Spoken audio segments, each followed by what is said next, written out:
याचे दुष्परिणाम त्या कॅन्डिडेटला माहिती नाही, तर मग ते आपल्यापर्यंत पण येणार नाही। हे जाणून घेण्यासाठी आता यात बरेचशे गोष्टी आहेत। आपण ऑनलाईन करत असताना तुम्ही बघितलं असेल की UPI आपण कुठे कुठे वापरतो। UPI कुठे कुठे वापरतो आपण, काय काय ऑनलाईन पेमेंट करतो। तर भाजीपालावाला, इलेक्ट्रिक बिल नंतर कुठले अप्लिकेशन करायचे असतील तरी ते ऑनलाईन पेमेंटच घेतात।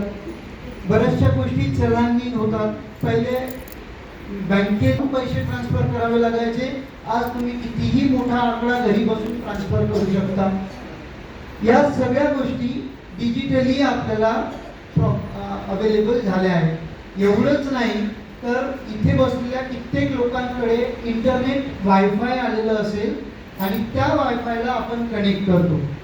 घरी तर करतो, घराच्या नंतर मार्केटमध्ये गेल्यावर दुकानदाराला विचारतो वायफाय तुमच्याकडे नाही का, माझा डेटा संपला। मग अशा वेळेस तिथे अवेलेबल तुम्हाला मार्केटमध्ये गेल्यावर दिसेल की खूप सारे असे ओपन वायफाय तिथे आहे ज्याला पासवर्ड सुद्धा नाही। मग आपण काय म्हणतो वायफाय तर वापरायला मिळतंय, मग आपण त्याला कनेक्ट करतो आणि एका अर्थाने आपण आपला पूर्ण मोबाईल त्या वायफाय वाल्याला देऊन देतो। कसा देतो तर त्यासाठीचे हॅकिंगचे सॉफ्टवेअर्स आहे, त्या सॉफ्टवेअरनी एक छोटासा न्यूक आपल्या मोबाईलमध्ये सोडला जातो आणि संपूर्ण डेटा आपला त्या वायफायला जातो। तर माझं सजेशन हे असेल की तुम्ही कुठलाही ओपन वायफाय कधीही वापरू नये। घरातला सुद्धा ओपन वायफाय असेल तरी तो वापरू नये, कारण तो दुसरा कोणीतरी कनेक्ट करून सुद्धा आपला फोन किंवा आपल्या घरच्या वस्तू या हॅक करू शकतो। या व्यतिरिक्त जेव्हा डिजिटल वर आपल्याला बोलायचं आहे तर तुम्ही बघितलं असेल की मी फक्त विचार करतो की मला उद्या कार बघायची आहे, साडी बघायची आहे आणि मला साडीचे ॲडव्हर्टाईज येणं सुरू होतं। ठीक आहे, तुम्ही तर सर्च पण केलं नव्हतं तरीही तुम्हाला साड्यांची ॲडव्हर्टाईज कशी आली याचा विचार आपण केलाय का? तर तुम्हाला काय वाटतं कशामुळे येत असेल? तुम्ही सर्च नाही केलंय त्यावर टाकून, पण तुम्हाला येते कसं?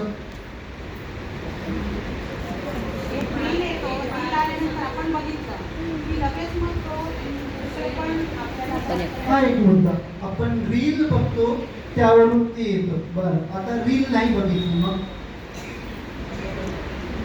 मी हा विषय म्हणजे जेव्हा बोलतोय तेव्हा मी रील बघत नाहीये, यानंतर मी मोबाईलच सुरू केला नाही, मी फक्त डिस्कस करत होते आणि नंतर जेव्हा मोबाईल सुरू केला तर सर्व ॲडव्हर्टाईज त्या आल्या। कसं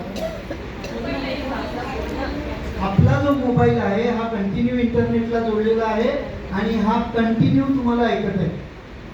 तुम्ही फिरत असताना तुम्हाला त्या एरियातल्या ॲडव्हर्टाईज दिसतात, त्याच एरियाच्या दिसतात, म्हणजे तुमचं लोकेशन तुम्ही ऑन केलंय आणि कोणाला तरी दिलंय, ज्याला तुम्ही ते लोकेशन दिलंय तो तुम्हाला जनरली आपण लोकेशन कोणाला देतो? सगळ्यांकडे मॅक्झिमम अँड्रॉइड फोन्स आहेत, सो अँड्रॉइडला आपण हे लोकेशन देतो। ॲपल महाग असण्याच्या मागचं कारण त्याचे जे सर्व्हर आहेत ते सगळे पेड आहेत। पेड आहे म्हणजे त्याच्यावर जाणारी इन्फॉर्मेशनची जबाबदारी ॲपल हा स्वतः घेतो। गुगलचे सर्व्हर सगळे पेड नाही आहेत, त्याच्यावरचा डेटा सगळ्यांसाठी फ्रीली अवेलेबल आहे।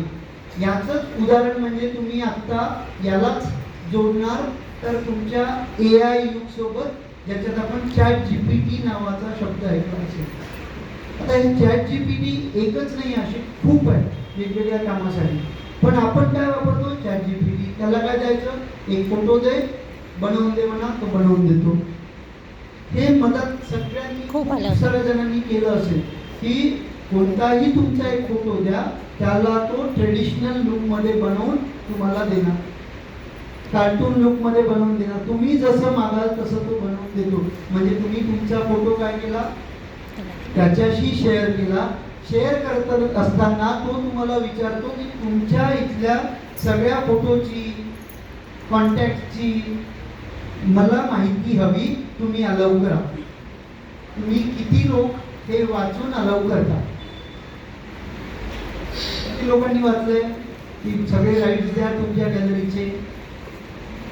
नाही वाचले. आपण फक्त यस ओके अलाउ करतो, भलेही ते दिस टाइम असो की ऑलवेज असो. एक वेळ दिलं म्हणजे दिलं. त्याचं दुसरं उदाहरण, तुमच्या इथे खूप सारे ॲप्स आहेत ज्याच्यात तुम्ही फोटो एडिट करता.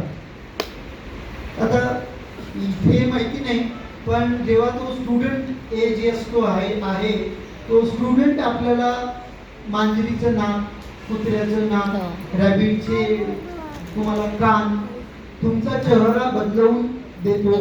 तर त्यासाठीचे जे ॲप्स आहे, आता रील बनवायचे ॲप्स आलेले आहे, ते सगळे तुम्हाला तुमचा डेटा मागतात. तुम्हाला माहिती आहे का ती कंपनी कुठली आहे? नाही.